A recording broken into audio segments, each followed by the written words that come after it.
حضرت عبداللہ بن عباس رضی اللہ عنہ نے خبر دی، انہوں نے بیان کیا کہ رسول اللہ صلی اللہ علیہ وسلم نے حضرت فضل بن عباس رضی اللہ عنہ کو قربانی کے دن اپنی سواری پر اپنے پیچھے بٹھایا۔ وہ خوبصورت گورے مرد تھے۔ حضور اکرم صلی اللہ علیہ وسلم لوگوں کو مسائل بتانے کے لیے کھڑے ہو گئے۔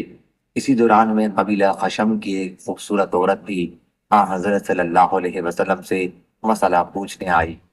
فضل بھی اس عورت کو دیکھنے لگے، اس کا حسن و جمال ان کو بھلا معلوم ہوا۔